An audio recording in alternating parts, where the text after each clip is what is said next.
A major recruiting flip inside the new Pac-12. Great for Fresno State, but the issues for Oregon State keep piling on up. Yes, welcome on into the Pac-12 Daily Podcast. I'm your host, Christian Rao. Let's get right into it. Hit that subscribe button. We are bringing you new Pac-12 coverage every single day right here on the Pac-12 Daily. You can find it at pac12daily.com as well. We're going to dive into a major Pac-12 flip on this episode. We're going to talk about Boise State and ask if Matson is still the future. Is there an upset brewing in Oxford? Could Washington State make that happen? And what's next for Jay Norvell and the Colorado State Rams? We're going to do that all on this episode today. Again, hit that subscribe button if that's what you're into, because here at the Pac-12 Daily, we're not waiting around for July 2026. We're bringing it to you right now. Clovis High School quarterback Deagan Rose, a top 100 national prospect and one of the premier passers in California, has decommitted to Oregon State. This happened on Tuesday morning, and immediately, less than 12 hours later, committed to Fresno State. Now, that's, of course, big news for us because both of those schools are going to be conference rivals next year. Oregon State already in the Pac-12, obviously, and Fresno State heading on over in July in 2026 when Deagan Rose will be a part of the program. He made both the announcements on the same day. As I mentioned, it was about 10 in the morning for the decommitment and about 8 o'clock at night, both Pacific time, when it came to saying he was going to be a Fresno State Bulldog. And he wrote simply this. He said, blessed to be a Bulldog. He did thank the coaching staff on both sides. He said he was grateful for the time in Oregon State and everything the case to be. He did all the right things. But huge waterfall effect that could happen in Oregon State. We're going to dive into that. And the momentum in Fresno State has never been higher right now under Matt Entz. And I don't think that's changing anytime soon. This move makes Rose the highest rated commit in Fresno State's 2026 class and the second highest rated quarterback ever to be committed to Fresno State, with the exception of Derek Carr. That's it. NFL quarterback Derek Carr is the only prospect in the quarterback realm for Fresno State that was ever rated higher. So great things for Fresno State. Who is Deagan Rose? Well, 6'2", 205. We mentioned he's from Clovis, California. He's ranked number 26 quarterback nationally, number 36 overall player in the state of California. This is according to 24/7 Sports. And so far this season, he's throwing 72% completion rate of his passes, throwing for over 1,500 yards, and has a 14-0 touchdown to interception ratio. Also has one rushing touchdown.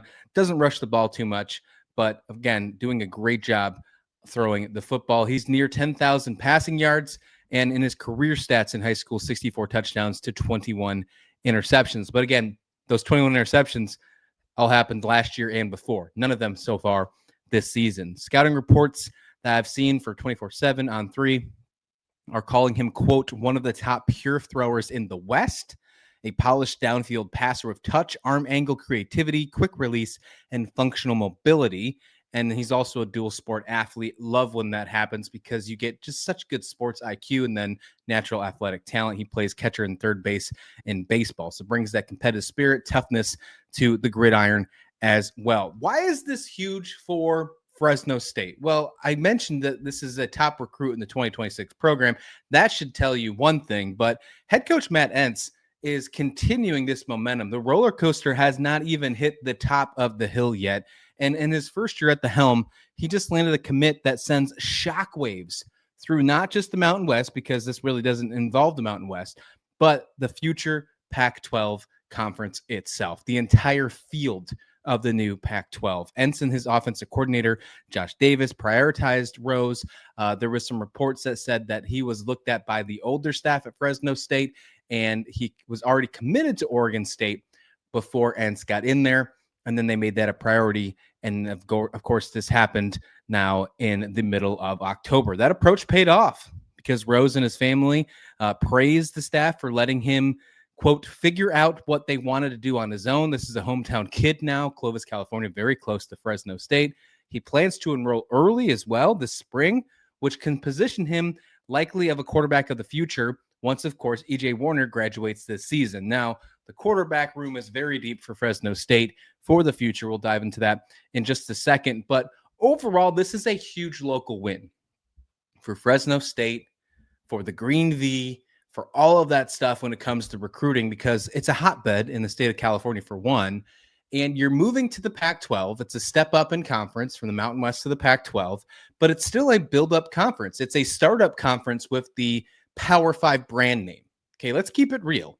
Although this is a Pac-12 podcast and we're going to obviously have a little bit of a homer spirit for sure, but let's keep it real. We're not going to be seen, the Pac-12 is not going to be seen as a power conference right away.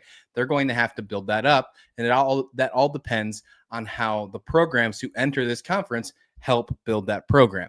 Getting stuff like this, although it's from one Pac-12 school to the other, is absolutely huge for some of these newcomers like Fresno State, especially if you're winning in your home recruiting lands like Fresno State just did right there with Deagan Rose. It's symbolic. The Central Valley's best quarterback staying home. It builds immediate credibility for the Entz era right off the bat, and it keeps the program proud quarterback tradition alive. And you're talking about Haener and Carr and Brand Stater. Like, there's a lot of really good quarterbacks from Fresno State in the past. It keeps that alive moving forward. Now, again, there's a really deep quarterback class. We'll see if he can step up and be one of those guys to maybe make an impact right away as a freshman. I don't know if that's the right move to go. Maybe he even does red shirt next year, but just having him on the roster is a huge recruiting win. I mean, they're already competing with Power 4 schools. Rose had offers from Oregon, Auburn, Utah, Arizona State. Landing him proves that those conversations are winnable against these other Power 4 major schools. So a huge win here. They're assembling a deep quarterback room. We mentioned EJ Warner leaving next year. He's graduating soon, but you have Carson Conklin and Jaden Mandale, who have 2 years of eligibility left. They'll probably be the front runners for starting quarterback next year. I assume that's going to be some sort of a battle, assuming one of them doesn't leave in the portal. And then you have freshman Jonathan Kraft and Braden Turner, who Turner is redshirting this year. You also have another commit for 2026 in the quarterback class. Rose isn't the only one. And Jacob Chambers, I wonder if that still happens, if Chambers decides to still stick with Fresno State. But if you're looking at that, that's a big quarterback class. You're talking 6 quarterbacks in the room, assuming no one transfers after EJ Warner graduates out. All of this to say that there is trouble continuing to brew in Corvallis. Oregon State is spiraling, both on and off the field now. 0-6 record, of course, and they got a game this weekend, maybe moves to 0-7, who knows. But Rose's departure it gutted a class that is now just 9 commits and ranks number 100 out of 136 nationally. A team that is already falling apart, where they're already firing some of their coaching staff, with special teams coach Jamie Christian, dare I say, finally moving on, deciding to dismiss him earlier this week after some of the major mess ups that happened so far this season. And then you try and look how you're going to build this roster, and you look at what's coming in, and based on the numbers on paper, and I know we're talking on paper here, number 100 nationally. He was their top-rated pledge, and the de facto leader, if you will, of the 2026 class, and now he's going to a conference rival for next season. The timing itself also stung super bad, because just on Monday, Trent Bray, the head coach of Oregon State, less than 24 hours before this decommit happened, told the media that recruiting was, quote, solid. And then less than 24 hours later, your top recruit in the class says, I'm out. Terrible timing. I believe it was on 3 Beavers Edge, if that's on 3. If it's not, I apologize. But there was a report out from them, and their analyst said the, quote, sting factor was a 10 out of 10. And I couldn't agree more. Warning more defections could follow. The program's direction remains uncertain, of course. We know what's going to happen with Trent Bray. We don't know what's going to happen with Trent Bray. We don't know what's going to happen with the offensive coordinator. If you are a top quarterback commit on the West Coast, why would you want to go to Oregon State right now? It's a really tough decision if you're trying to bank and become a college athlete. Why would you want to go to a team that is possibly going to completely throw it all away and start over from the nuts and bolts this offseason? So it made a lot of sense that Rose decided to decommit and go to his hometown, go to Fresno State. He liked the relationships he had with Matt Entz. And on the flip side, Oregon State still continues to be in a world of a dumpster and they just keep pouring the gasoline on, and they just keep relighting the match. That's what's happening right now in Corvallis. Deagan Rose's flip is a perfect intersection between these two storylines, because Fresno State has all the momentum. On the flip side, you're looking at Oregon State, and they're sitting at the bottom. When you go look at power rankings right now, Oregon State sitting at the complete bottom inside of all of college football, but definitely the new Pac-12. I would say, with the exception of Sam Houston, Oregon State is probably the worst team in college football right now, and that's tough to think about, being someone who hosts a Pac-12 daily show. But they're unraveling. On-field losses, recruiting instability, identity crisis, post-realignment, what's going on with their NIL, with the blueprint. That's a completely different story. We can do a different day. What's going on with their athletic director, with people inside of that resigning. It's a bad time to be part of Oregon State, but a great time for Deagan Rose, a top 100 commit and the top recruit in the 2026 class for Fresno State. Next, right here on the Pac-12 Daily, I want to get into a conversation that might be a tough pill to swallow, or maybe one that you're like, yes, somebody's finally bringing it up. And that's Matt Entz, with the fact of, is he still the future quarterback for the Boise State Broncos? Of course, getting to the college football playoffs last year, Ashton Jeanty helped a lot with that. But Entz, of course, being the starting quarterback yet again this year, had a rough go against South Florida, and then had a terrible game on the road against Notre Dame. And look, I wasn't expecting them to win the game against Notre Dame, but I was expecting a better performance out of that. We'll talk about his stat line in just a minute. But overall, I think Boise State's defense, for the most part, looks ready for a title run in the Mountain West, to get back to that kind of same spot and at least get themselves in consideration for being the G5 candidate inside the college football playoffs. With that second loss, I don't know if that's a possibility when you look at some of the other conferences, but either way, I think the defense looks ready to stay there in that position. Kind of the flip side of what we saw from last year with Ashton Jeanty leading the charge, but the offense can't get out of its own way. Another rough night for Maddox Matson in South Bend this past weekend, and he's still the quarterback to lead the Broncos to the next level.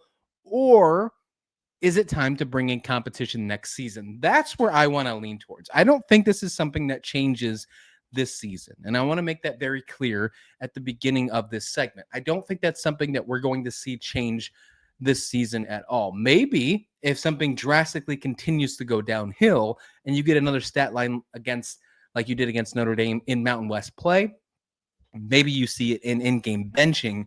But overall, I think Matson is the guy that is going to continue on this year for the Broncos. Full stop on that one. But for the future, should they bring in another quarterback at the same level, or maybe even potentially higher?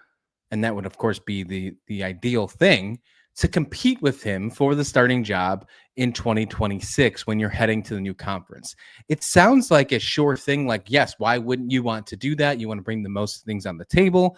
And that's exactly where I lean towards as well, because 4 interceptions is where I got to this conversation here. And that's what he had against Notre Dame. His stat line overall, that recap for that Notre Dame stat line, 22 for 37, 215 yards, no passing touchdowns, 4 interceptions, and 4 sacks. He broke down there was decision-making issues. He panicked when he was even clean pockets as well. Missed open reads.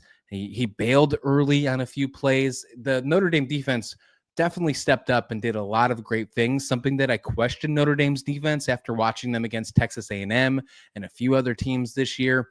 They didn't look like that type of going to the national championship Notre Dame team we saw last season on defense. That looked different when Boise State came to town this past weekend. But regardless, Matson just didn't look like any type of quarterback that should be playing a Notre Dame football team. The only one deep attempt that he had, it was just one, and it was over 20 yards, but that's it. Just had one over 20-yard attempt.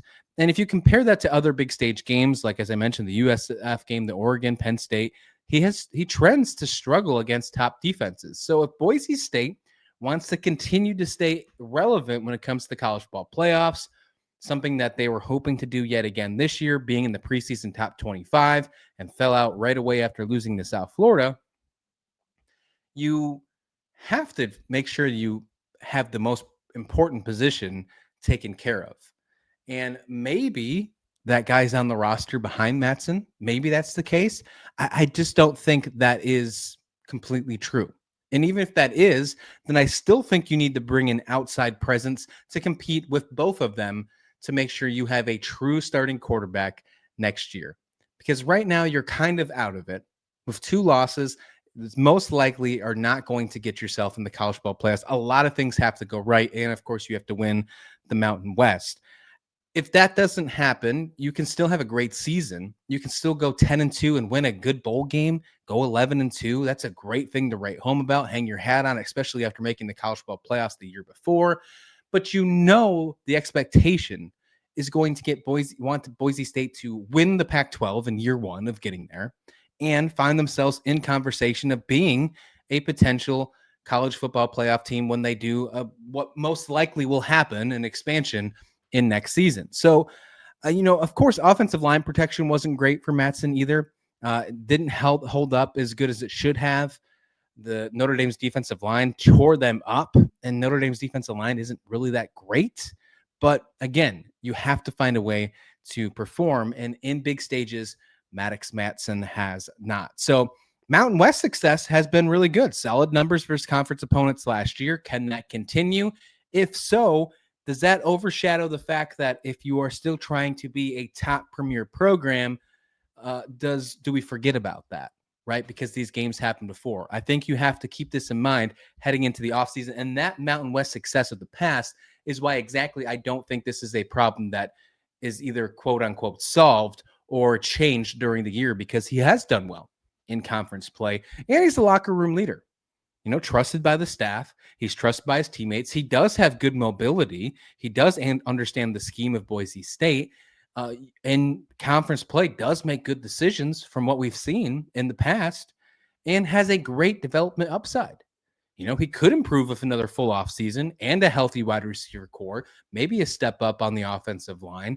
Maybe one of the 3 running backs inside Boise State steps up to be a true number 1, not Ashton Genty, of course, that's generational talent, but as one of them, because it seems like it'd be a revolving door back there. Although for the most part, with the exception of the Notre Dame game, has been proven successful.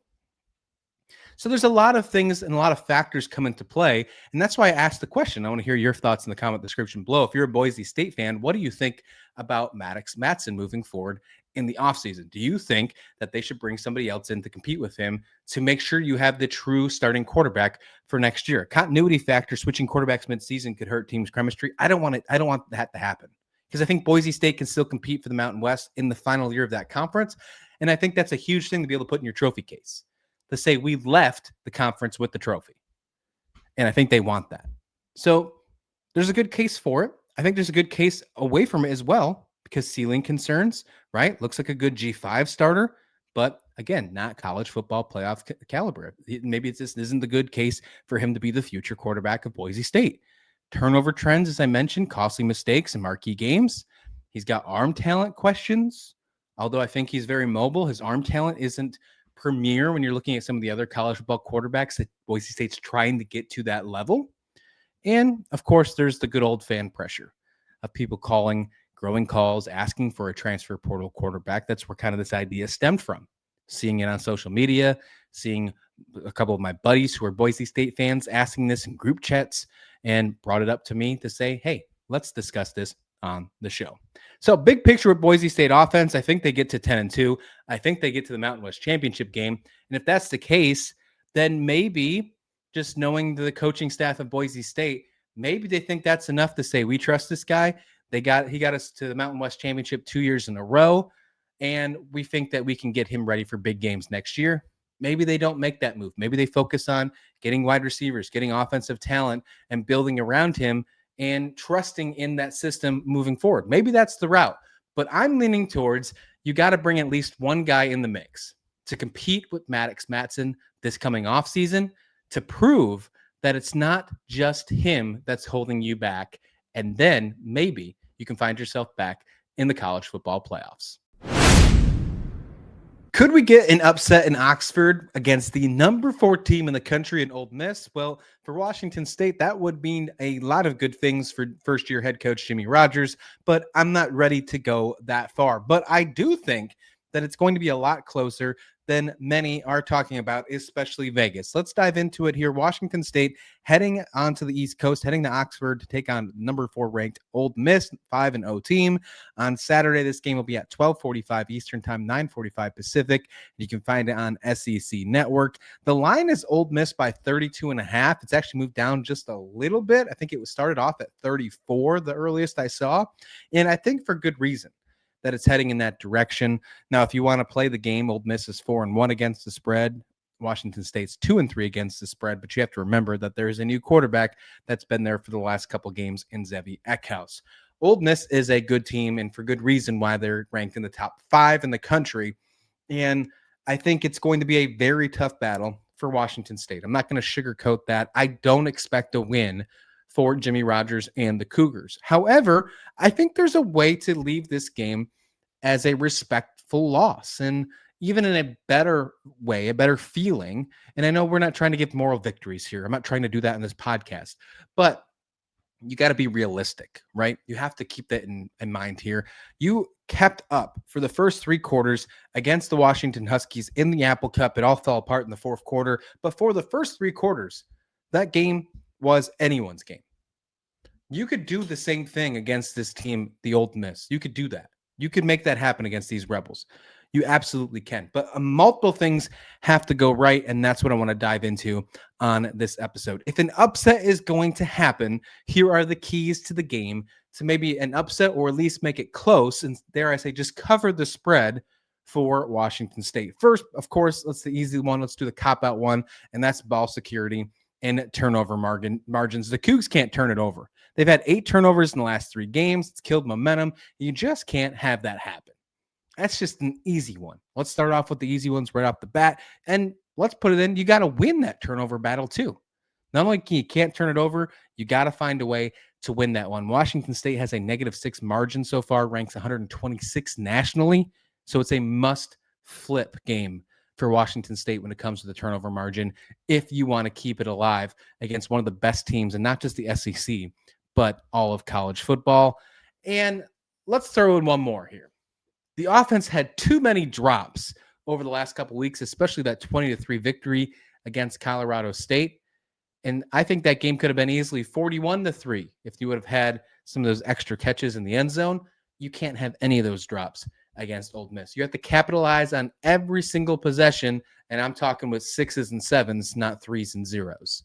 You absolutely have to make that happen. The offensive game plan, of course, will run through Zevi Eckhouse, and I think Zevi Eckhouse has the composure to stick in Oxford, which will be probably the largest game with fans and attendance he probably has ever played in front of this coming Saturday when they take on Ole Miss in SEC country. Those stadiums are packed, and there's probably not going to be another stadium all year and maybe the rest of his career with a helmet on his head where he plays in a bigger one. However, I think he has the confidence and composure to keep it under control. I don't think he's going to make some ill-advised decisions because of the pressure of the fans.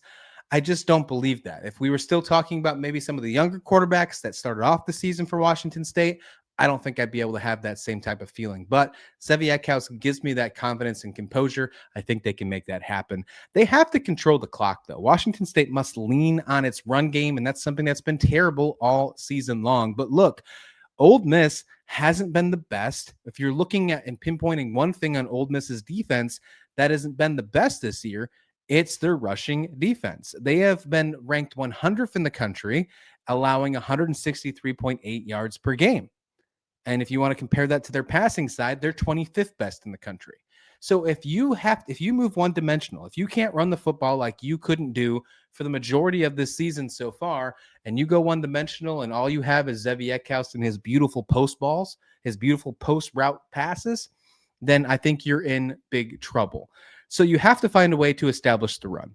100%. Turnover margin, establish the run. A lot of things that make it just normal sense with fundamental football, but something that Jimmy Rogers really hasn't got to on a normal day-to-day basis for Washington State so far this season. And if he can turn it around against Ole Miss, then that would be a huge statement win, not only for Jimmy Rogers and his beginning of his era and his tenure in Pullman, but for recruiting wins. And that means a lot, as we just talked about at the beginning of this episode, heading into the new Pac-12 in 2020. 26. Of course, you can't force the run, though, if it's not working.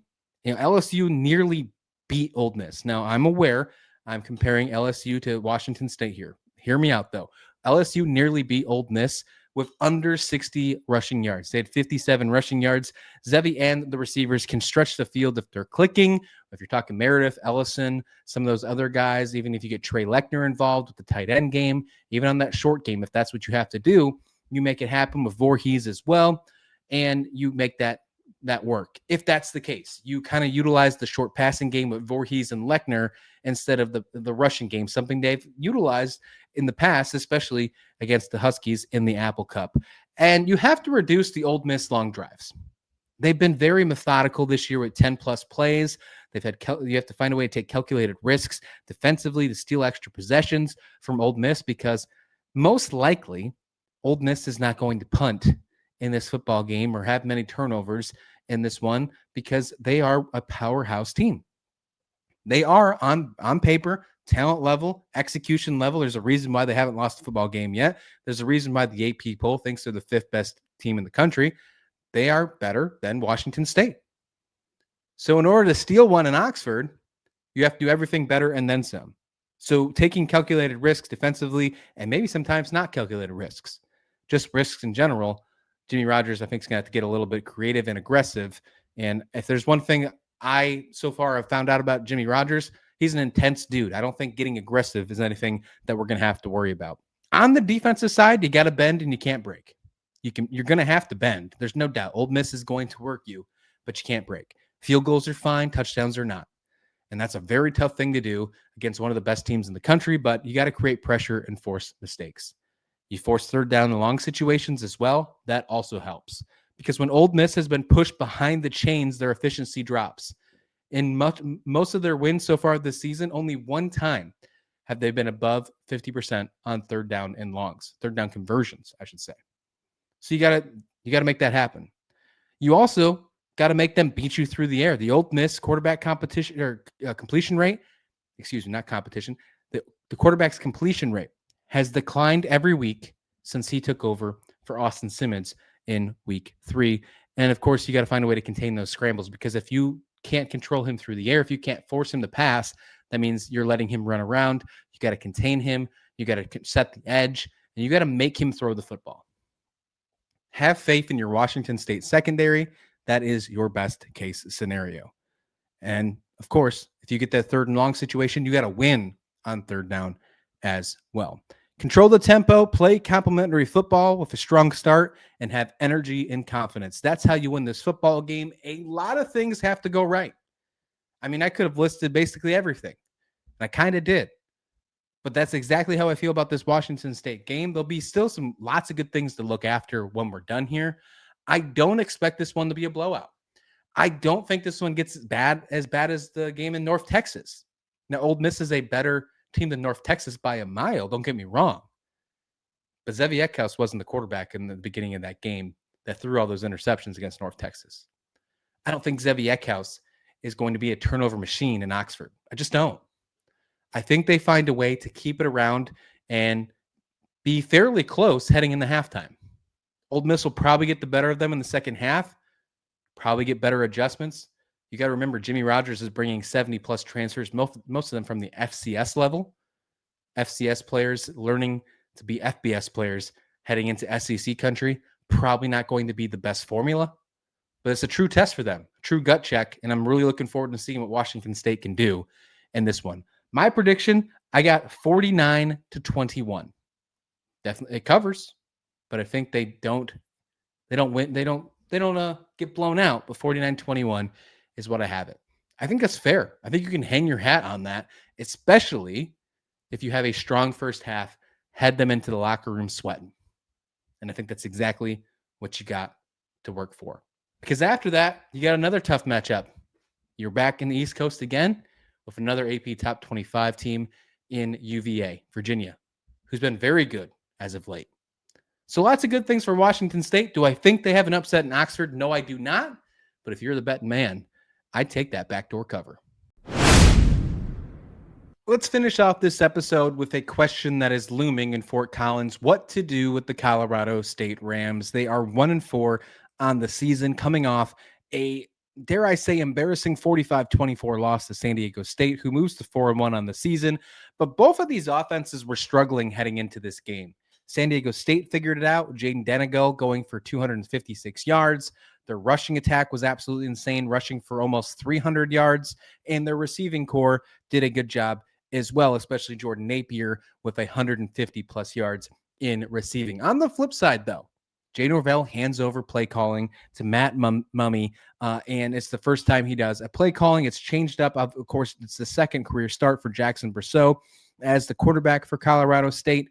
And you could tell that they wanted to change to more of an up-tempo style, and immediately it looked like it was failing. And it struggled so hard. It was a disastrous start for Colorado State, and it didn't get much better until the fourth quarter when the game was already out of hand. If you want to put into perspective here, Jackson Brousseau finished 13 for 25, terrible incompletion percentage, for 155 yards and a touchdown. There was also a freshman came in, Darius Curry, who played in garbage time, went 5 for 5 for 51 yards. Take that for what you will. He did look good. He looks like a very athletic quarterback and a fun freshman, but that was against not the starting defense of San Diego State. But before the fourth quarter drive for Jackson Brousseau, if you take away a flea flicker, because there was an actually really interesting flea flicker play, it went for 49 yards and a touchdown for Jackson Brousseau. If you take that away, there was only 20 passing yards till that fourth quarter drive. 20 passing yards if you minus that flea flicker. That's insane. That is insane for Colorado State. And if you're trying to move over the play calling to Matt Mummy, who, of course, his name is known, what his father helped with Mike Leach create the insane offense, the spread offense, right? You want to be up tempo here. You want to try and find a way to be able to move the football. Maybe it's a work in progress, but at 1-4, how much time do you have? The offensive line hasn't helped Colorado State much at all this year. Last time we discussed Colorado State, I kind of went off on the offensive line saying they're a disaster. And I think there's a lot more problems than just play calling for Colorado State. Their defense is good. Their secondary may have some issues, but they have a great front seven, especially Owen Long. He's going to be playing on Sundays. He finished the game with 16 total tackles, 5 solos, with 10 minutes left in the second quarter. So I'm talking 20 minutes of game time. He already had 10 of those 16 tackles. He was everywhere. And I don't think he played a lot of snaps towards the end. Maybe he did, but maybe that's why his stats were only 16 and had 10 before halftime. But absolutely insane stuff from Owen Long. A great player, and we're going to see him on Sundays for sure. But you have to find a way to improve.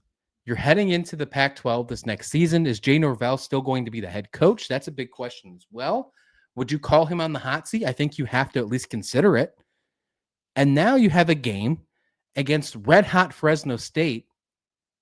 Yeah, it's at home, but it's against Fresno State. And they are one of the toughest teams in the Mountain West right now. I think they have more momentum than Boise State does. They might not have as much momentum as what you just played in San Diego State because of how they've won over the last couple games, getting all that crowd to show up at Snapdragon the last couple games, especially even on a Friday night. They did kind of good. Fresno State is bringing momentum on and off the field as we open the show today, talking about recruiting with Fresno State. Getting a win would be huge for Jay Norvell, but I don't know if that happens in this one. So I think you're going to be 1-5 after this football game. And then we go to the conversation when we're power ranking the rest of these new Pac-12 teams. How close are they in the power rankings to 0-6 Oregon State? Is that a fair question right now? I'm not trying to dog on Colorado State, but they're a tough team to watch right now. They are really a tough team to watch right now. There are a couple bright spots. Mentioned Owen Long. Jalen Dupree, their running back, fantastic running back. But they struggle. Matt Entz was very big for Fresno State in the press conference this week, saying don't look at their record. He believes they're a good football team. I want to make sure that that's not just coach speech, and I want to see Colorado State put it to Fresno State, somebody who had a tough second half against Nevada, this past week, found a way to get the win, and moved to 5-1 on the season. Fresno State, Colorado State could be a fun matchup. If Jay Norvell gets this win, then we can have hopefully a positive conversation about them in the post game this coming weekend. But if they don't, they move to 1-5 on the season. Then you got Hawaii. Then you travel to Wyoming, where it's already snowing there.